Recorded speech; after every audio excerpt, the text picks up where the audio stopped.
Okay, muy buenas tardes a todos, ¿cómo están? Qué bueno, muy bien, qué bueno. Bueno, hoy continuamos en nuestra serie en Hebreos, titulada Sermón de hoy, Perfecciónese por aflicciones. Y es de Hebreos capítulo 2, versículos 5 al 18.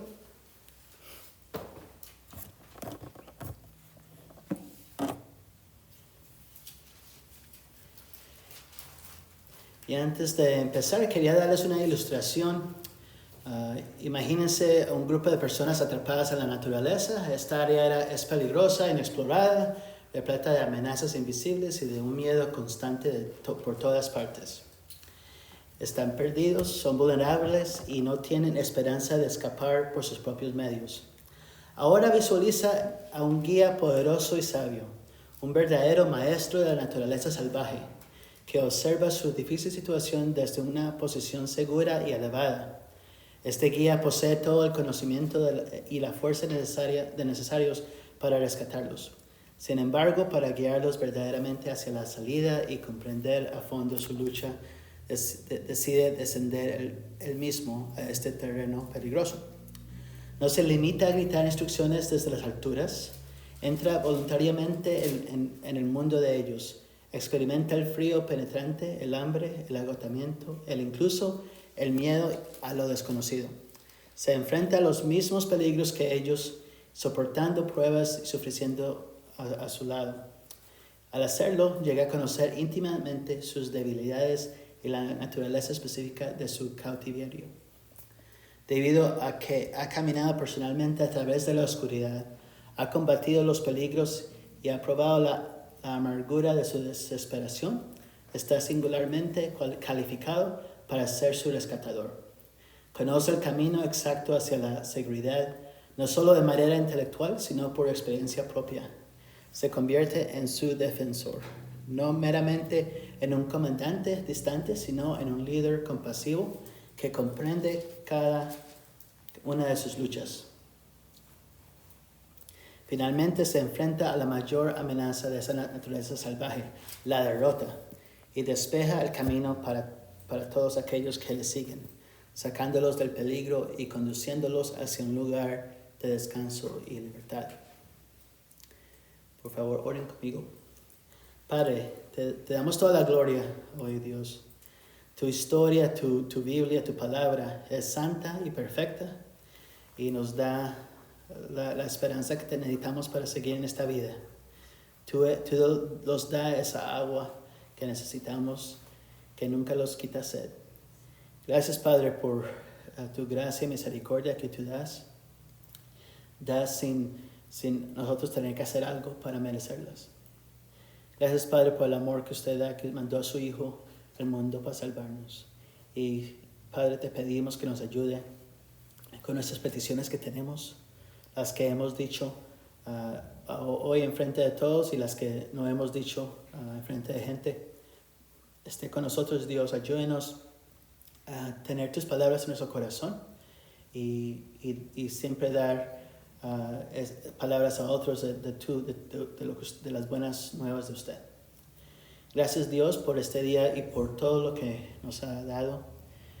No merecemos nada y usted los ama tanto que los da y los enseña y los guía. Te buscamos, Padre, en todo y te agradecemos por esta semana que viene. Denos fuerza para seguir adelante y gracias por este fin de semana que tuvimos y por la conferencia de misiones que pasó el viernes y sábado.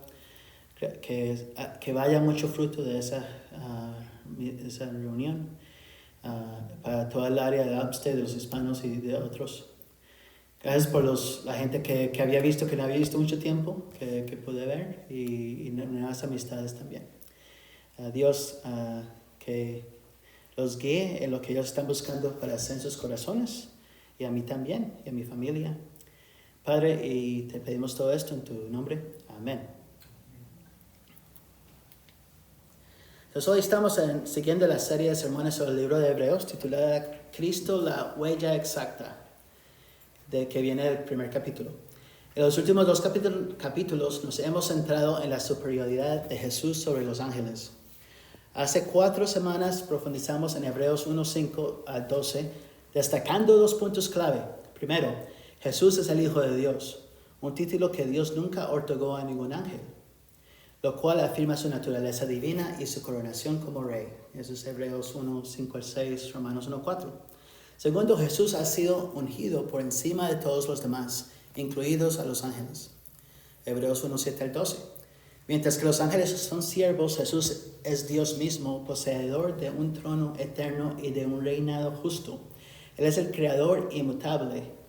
Aunque los cielos y la tierra cambien, Él permanece inalterable.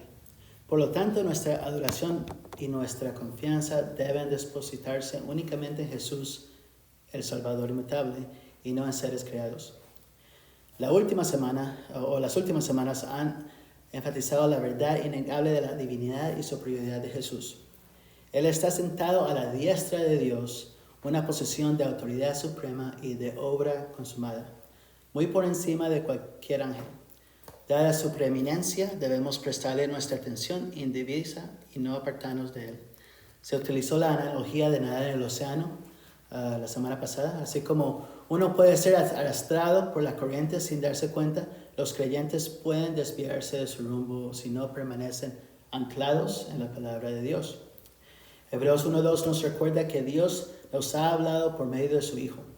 Si las personas quedaban sobrecogidas al escuchar a los ángeles, con cuánta mayor atención deberíamos escuchar nosotros cuando Dios mismo habla a través de su palabra.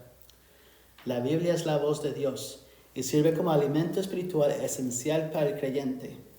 Dejar de leerla equivale a dejar de comer. La profundidad de la Biblia, la cual revela a Dios mismo, supera la capacidad humana para una explicación exhaustiva. No debido a la confusión, sino debido a la inmensa grandeza de aquel que la inspiró. Entonces hoy vamos a seguir con nuestra serie en esta carta. Recuerda que no sabemos quién es el autor de esta carta, ni tampoco sabemos exactamente a quién fue dirigida. Lo que sí sabemos es que esta carta es muy cristocéntrica y está repleta de citas del Antiguo Testamento. El que haya escrito esta carta conocía muy bien el Antiguo Testamento. También sabemos que esta carta probablemente fue escrita a alguna comunidad judía que se había convertido al cristianismo alrededor del año 70 DC, antes de la destrucción del templo judío, y trata sobre la condición espiritual de los oyentes. También es una carta que expone la historia redentora de Dios. Y la semana pasada estuvimos empezando el segundo capítulo de Hebreos y terminaremos este capítulo con los versículos 5 hasta el 18. Estos versículos de hoy respaldan aún más la exhortación de Hebreos 2:1 de la semana pasada, que nos insta a prestar mucha más atención a lo que hemos oído y nos presenta el segundo fundamento para esa exhortación.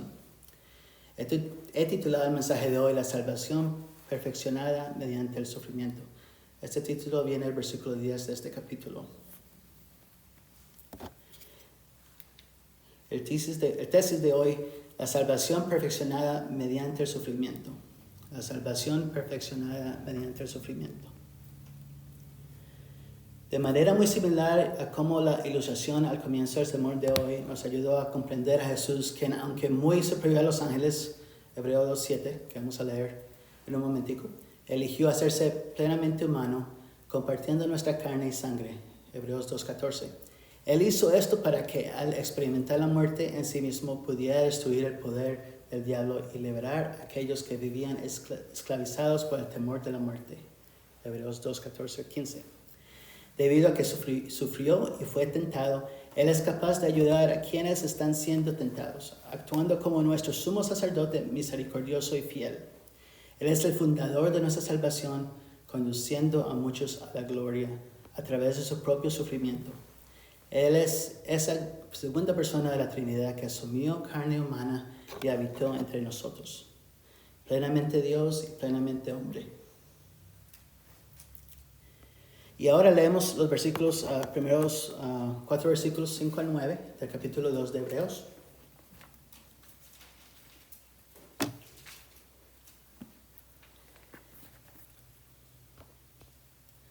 Y la palabra dice, empezando con el versículo 5, Porque no sujetó a los ángeles el mundo venidero, acerca del cual estamos hablando.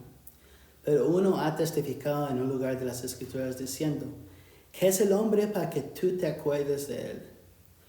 ¿O el hijo del hombre para que te intereses en él? Lo has hecho un poco inferior a los ángeles, lo has coronado de gloria y honor, y los has puesto sobre las obras de tus manos. Todo los ha sujetado bajo sus pies. Porque al sujetarlo todo a él, no dejó nada que no le sea sujeto. Pero ahora no vemos aún todas las cosas sujetas a él, pero vemos a aquel que fue hecho un poco inferior a los ángeles, es decir, a Jesús, coronado de gloria y honor a causa del padecimiento de la muerte, para que por la gracia de Dios proveerá la muerte por todos. Y esto nos llega a nuestro primer punto. La encarnación hace posible la redención para la humanidad.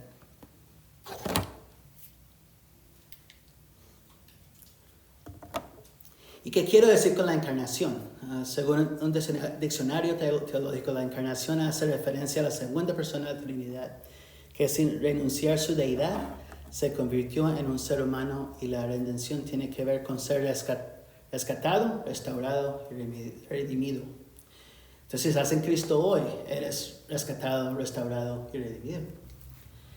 De un modo muy similar al de nuestro poderoso guía de la ilustración anterior, Él, Jesús, la segunda cabeza de la Trinidad, vino al mundo para habitar con nosotros.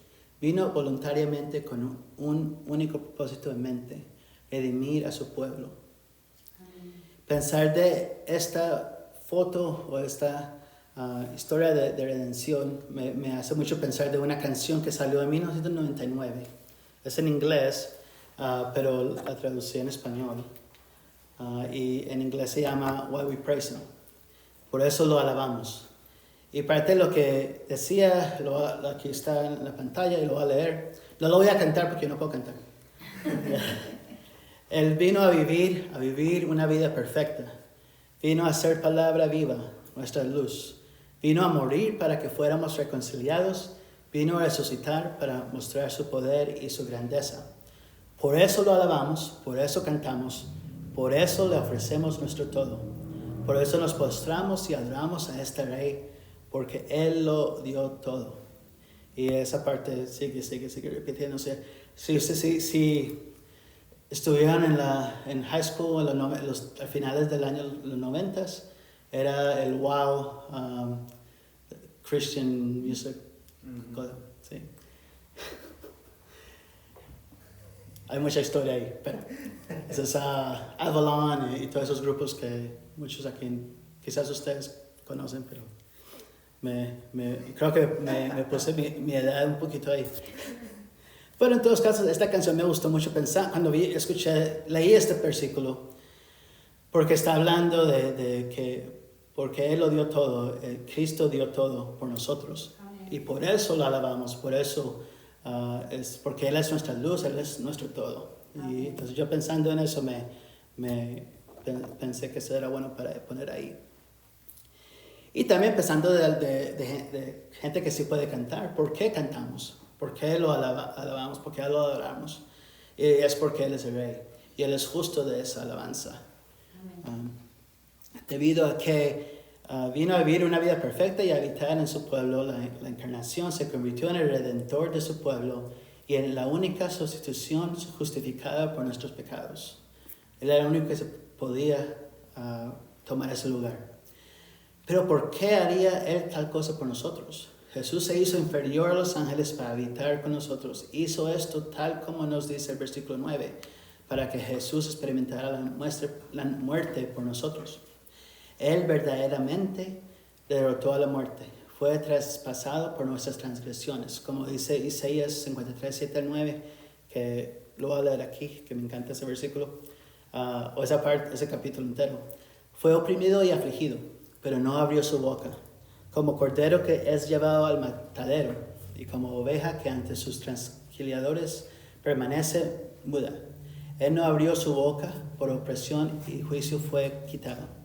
Y en cuanto a su generación, quien tuvo en cuenta que Él fuera cortado de la tierra de los vivientes por la transgresión de mi pueblo, a quien correspondía la herida. Se dispuso con los impios su sepultura, pero con el rico fue en su muerte, aunque no había hecho violencia ni había engaño en su boca. Él vivió con nosotros, nunca tuvo pecado él mismo, pero vivió con nosotros y estuvo con nosotros. Y sintió todo eso. La conjunción ¿por qué? Aquí en el versículo 5 nos indica que permanezcamos anclados a la palabra. El Salmo 8 nos da una buena exposición de esta primera parte de Hebreos, que dice: Oh Señor, Señor nuestro, cuán glorioso es tu nombre en toda la tierra, que has desplegado tu gloria sobre los cielos. Por boca de los infantes y de los niños de pecho has establecido tu fortaleza, por causa de tus adversarios, para hacer cesar al enemigo y al vengativo. Cuando veo tus cielos, obra de tus dedos, la luna y las estrellas que tú has establecido, digo, ¿qué es el hombre para que te acuerdes de él? Y el hijo del hombre para que lo cuides. Sin embargo, lo has hecho un poco menor que los ángeles y lo coronas de gloria y majestad. Tú le haces señorear sobre las obras de tus manos. Todo lo has puesto bajo sus pies.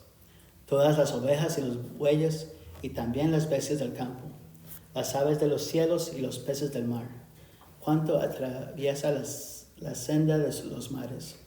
Oh Señor, Señor nuestro, cuán glorioso es tu nombre en toda la tierra. No sé si han notado mucho de esta carta de Hebreos. Si han notado, hemos ido ya terminando el segundo capítulo y yo veo algo común en todos estos sermones que he tenido la oportunidad de predicar, que habla tanto de todo lo que Dios ha hecho, de toda la autoridad que Él tiene, de todo lo que ha creado. Y para mí es algo que es muy especial porque cuando salimos a trabajar, cuando salimos afuera, lo vemos. Vemos la creación de Jesús, lo que Él ha creado en este mundo. Y nosotros mismos somos también creados por Él.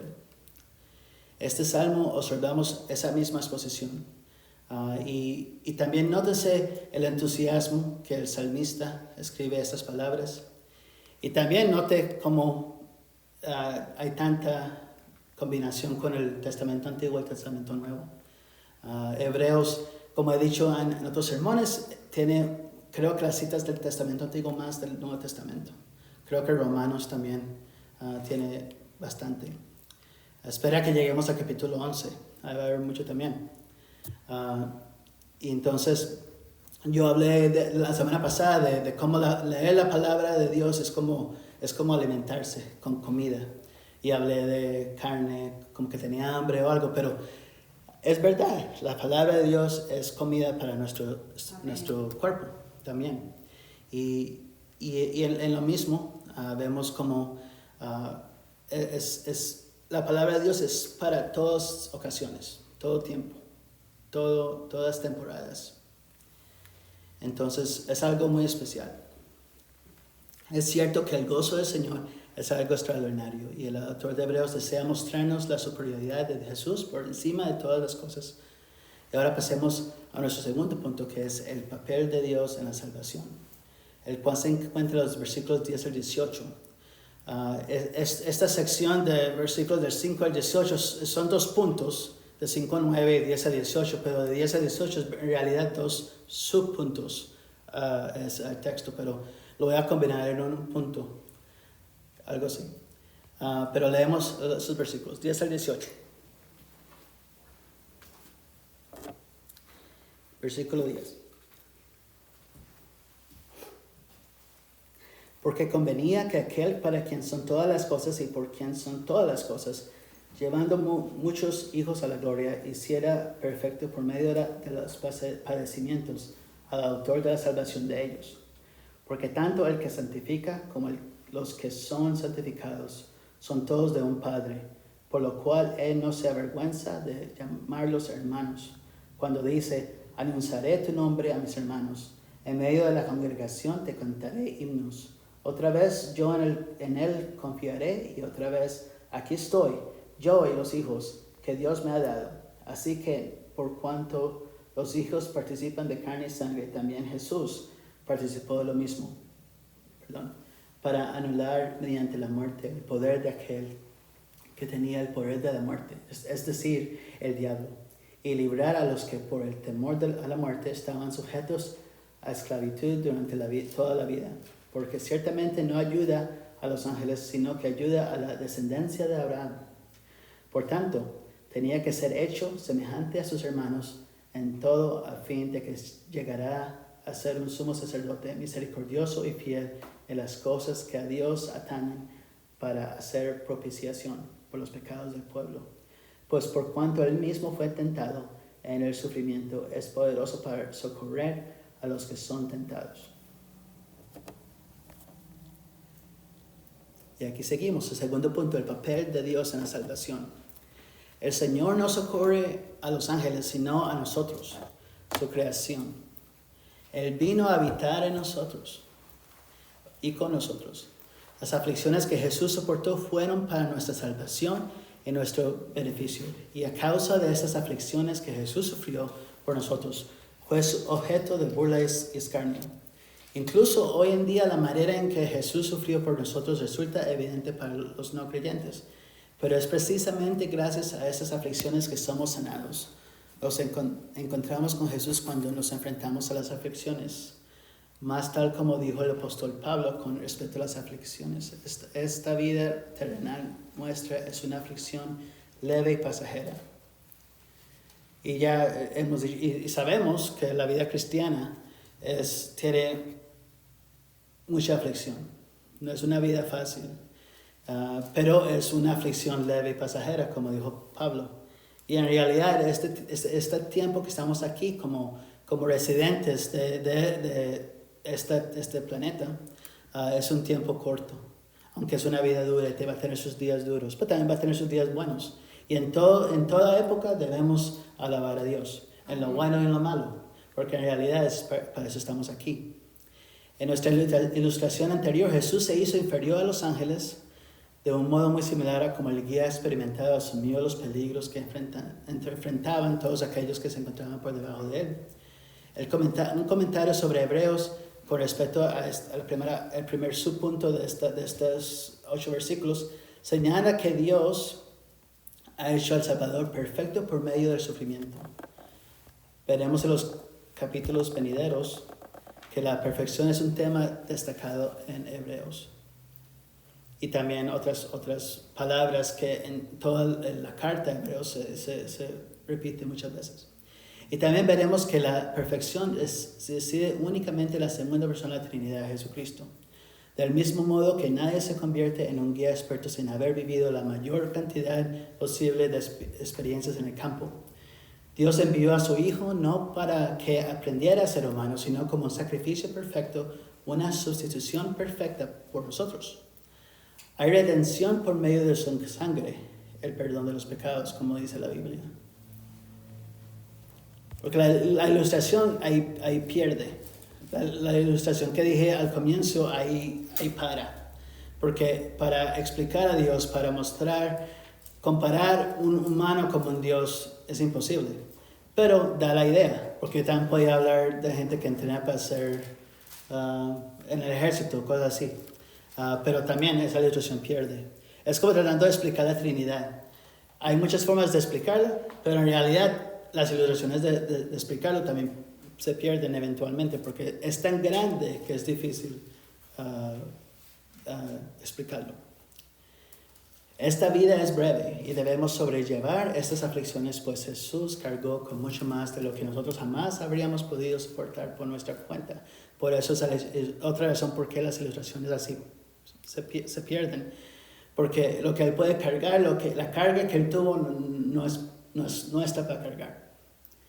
Merecemos mucho más de lo que recibimos. Eso es la gracia. Y la misericordia consiste precisamente en no recibir el castigo ni las consecuencias negativas que nuestros pecados merecen legítimamente. Es la compasión y la piedad de Dios hacia nosotros que retiene el juicio que nos hemos ganado. Somos salvos por gracia mediante la fe. Efesios 2. Hemos visto cómo la encarnación La encarnación hace posible la redención para la humanidad y como el papel de Dios en la salvación es, y finalmente veremos cómo este mandato no es solo para nosotros. En nuestro tercer punto, que es Cristo nuestro pariente, redentor y sumo sacerdote. Y esto lo vemos en los versículos 14 y 18, el segundo subpunto, que nos ofrecen algunos aspectos más sobre la encarnación. En primer lugar, el comentarista nos dice en Hebreos 2, 10 a 13 que Jesús compartía un mismo Padre con sus hermanos. Y eran esos hermanos que necesitaban salvación, no Él. En segundo lugar, sus hermanos son seres humanos con cuerpos de carne y sangre, vulnerables a la corrupción, sujetos al juicio y amenazados por la muerte. Y no Jesús, porque Él ganó. Vemos en 1 Corintios 15 al 50 lo siguiente. Esto digo, hermanos, hablando Pablo, ¿sí?, que la carne y la sangre no pueden heredar el reino de Dios, y lo que se corrompe hereda lo incorruptible. Así que les digo un misterio. No todos dormiremos, pero todos seremos transformados en un momento, en un abrir y cerrar de ojos, a la trompeta final. Pues la trompeta sonará y los muertos resucitarán incorruptibles y nosotros seremos transformados. Porque es necesario que esto corruptible se vista de incorrupción y esto mortal se vista de inmortalidad. Pero cuando esto corruptible se haya vestido de incorrupción y esto moral se haya vestido de inmortalidad, se haya vestido de inmortalidad, entonces se cumplirá la palabra que está escrita. Devorará ha sido la muerte victoria. ¿Dónde está, oh muerte, tu victoria? ¿Dónde, oh sepulcro, tu aguijón? Y ese versículo habla de cómo Cristo gana, tiene victoria en la muerte. Él vino y murió y sintió cómo se siente morir por nosotros. Eso es lo que quiere decir con propiciación.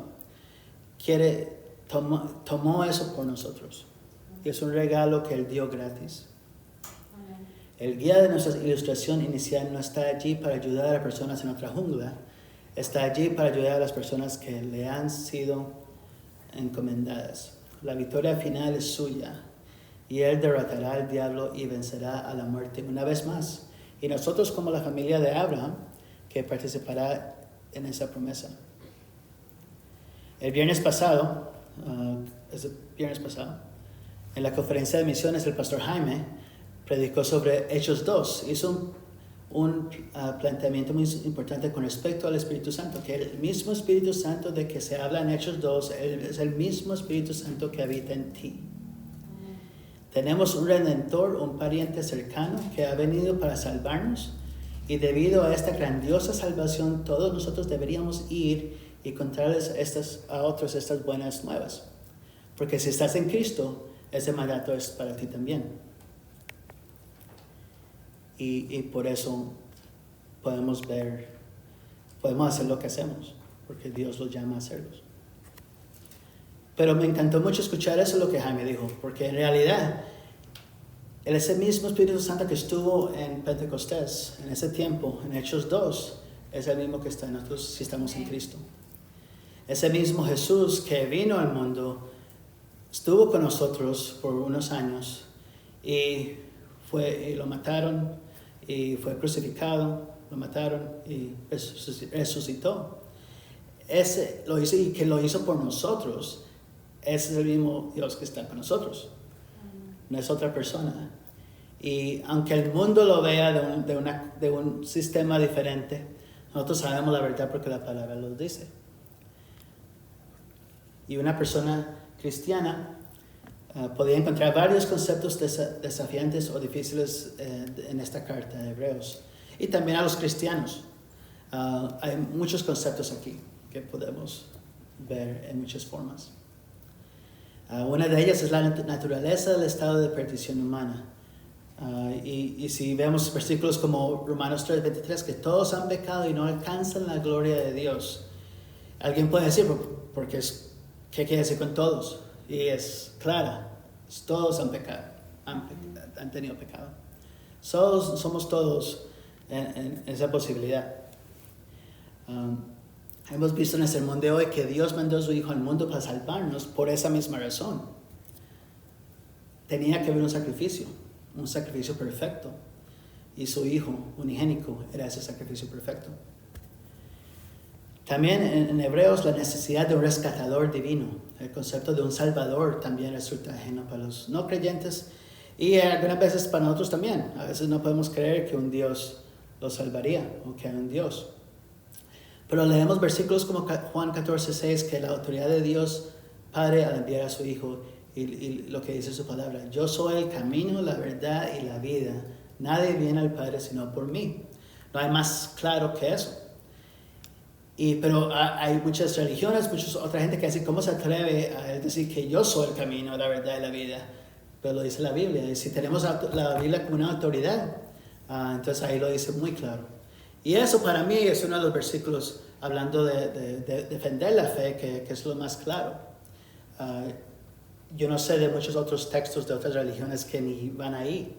O si van ahí, van a decir que nuestro Dios es más poderoso, es como un rey, pero en una forma de como un rey peligroso, como Genghis Khan o algo así.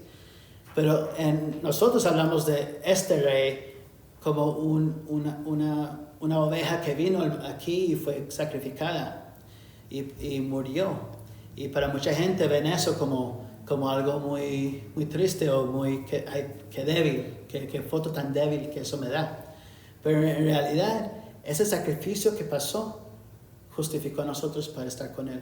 Y no hay ninguna otra religión en el mundo que pueda hablar eso. Y no hay ningún otro libro que habla de la forma que la Biblia habla.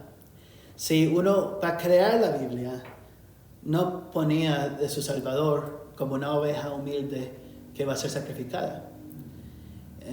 Si uno se va a poner, le dice a ChatGPT, hágame una Biblia, y lo quiero hacer de esta forma, nunca va a pensar de hablar, bueno, no sé, pero no sé si ChatGPT va a pensar eso, pero en realidad no va a pensar de poner un rey como una oveja humilde que no puede hacer nada. Van a poner un rey de 7 pies que puede subir 300 libras con una mano o con un dedo y todo eso. Alguien que es capaz de hacer todo eso, alguien muy poderoso. Pero en realidad nuestro Dios es poderoso y lo ha hecho en ciertas formas. Él realmente carga el mundo. Si usted ve el mundo, yo he escuchado muchas referencias que si el planeta se mueve unos centímetros a cierto lado, se pierde algo con eso. Entonces, hay muchas cosas así también. Entonces, en realidad, Dios sí carga este planeta. Dios Jesús se hace humano y la encarnación, que es un tema en estos versículos muy, muy interesante. El guía elige descender él mismo a ese terreno peligroso, como en la ilustración anterior, y entra voluntariamente en el mundo de ellos. La verdad central de que Jesús, quien es plenamente Dios, eligió hacerse plenamente humano, compartiendo nuestra carne y nuestra sangre, constituye un misterio profundo. Para aquellos que carecen de una comprensión bíblica, la noción de un ser divino que se limita a sí mismo voluntariamente, experimentando el sufrimiento humano, la tentación y la muerte, puede parecer débil. Y ahí también lo expliqué un poquito más, pero nuestra condición humana es muy débil. Hay accidentes, personas mueren, familiares mueren, violencia pasa en muchos de nuestros países. Yo soy de Colombia y allá hay mucha locura y sigue siendo mucha locura. Muchos de nuestros países también aquí en los Estados Unidos también está muy loquito. Entonces, en realidad el mundo te va a fallar, pero Jesucristo nunca te va a fallar. Amén. La importancia del sufrimiento y la muerte de Jesús, ese es otro tema que aquí también se habla, y ese es también otro tema que el mundo dice no a la cristianidad. La ilustración describe cómo el guía experimenta el frío penetrante, el hambre, el agotamiento e incluso el miedo a lo desconocido. Él enfrenta los mismos peligros que ellos, soportando pruebas y sufriendo a su lado. La Biblia enseña que Jesús sufrió y murió para expiar los pecados de la humanidad. El concepto de un ser justo y sin pecado que sufre por los injustos y que su muerte de alguna manera, destruye el poder del diablo. ¿Cómo puede la muerte de un solo hombre pagar por los pecados de todos? Es una pregunta. ¿Y cómo es que la muerte derrota al mal? Pero solamente puede pasar si esta persona es el Hijo unigénito de Dios, el Hijo perfecto de Dios, un sacrificio perfecto. Y la liberación de miedo a la muerte.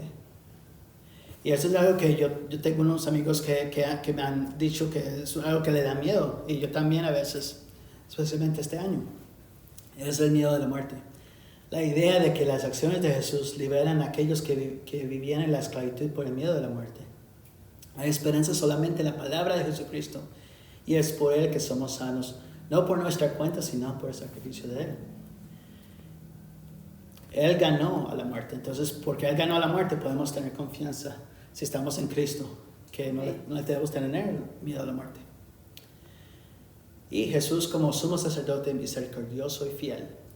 Jesús es el sumo sacerdote. Él es el que realiza la apropiación por los pecados del pueblo. Hebreos 2:17. Aquí la propiciación, que es tan difícil de decir en inglés y en español, para mí, quiere decir satisfacer la justa ira de Dios contra el pecado. En el Testamento Antiguo era necesario tener un sacerdote para representar a la humanidad ante Dios y ofrecer un sacrificio.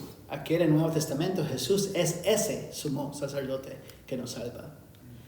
Para el creyente estos puntos son motivo de alegría, aunque a veces en realidad nosotros también no pensamos en esa forma. Pero para el incrédulo les servirán como una espina del costado. Pero lo bonito de todo esto es que este regalo también puede ser tuyo. Es un regalo comprado con la sangre de este sumo sacerdote. Fue un regalo muy costoso, pero valió la pena por su amor por la humanidad. Romanos 5:6-8 dice, porque mientras aún éramos débiles, a su tiempo Cristo murió por los impíos, porque difícilmente habrá alguien que muera por un justo, aunque tal vez algunos se atrevan a morir por el bueno, pero Dios demuestra su amor para con nosotros, en que siendo aún pecadores, Cristo murió por nosotros. En realidad, yo no creo que un ser humano podía escribir esas palabras. Uno ve en realidad que la Biblia es inspirada por Dios, porque ahí se podía decir otras cosas, pero la forma que está escrita es perfecta, en que siendo aún pecadores, Cristo murió por nosotros. Muy clara.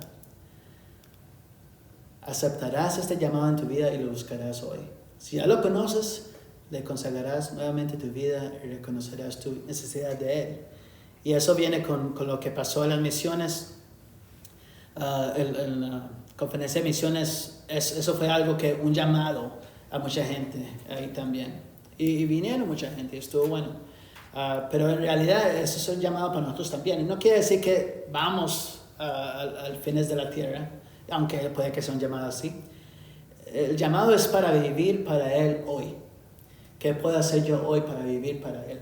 Si es la escuela, si es el trabajo, si es lo que sea. ¿Qué puedo hacer para vivir para Él hoy? ¿Qué puedo hacer para vivir para Él hoy? Y esa es mi petición para nosotros, que sigamos buscando, orando y pensando en eso. Porque Él es justo de esa adoración. Oremos. Padre, gracias por tu palabra y por este día tan lindo que nos dio, que es un regalo de ti. Ayúdanos, Dios, a ver tus escrituras sagradas en una forma diferente, no una forma incorrecta, pero una forma que nos mueve a vivir para usted. Hoy, mañana, la semana entrante, de mirar el pasado y olvidarlo y seguir adelante con el futuro.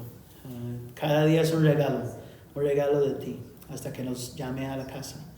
Y Dios, te damos esa gracia y te pedimos que nos ayude a ver tu palabra en esa forma, a ver tu palabra en una forma que vemos cómo es de inspirada, cómo es de perfecta, cómo es de todo para nosotros. Y aunque hay días que son duros, hay días que es difícil meternos en tu palabra, que en todos casos sigamos yendo a tu palabra, aunque a veces es tan duro que no podemos ver tu palabra.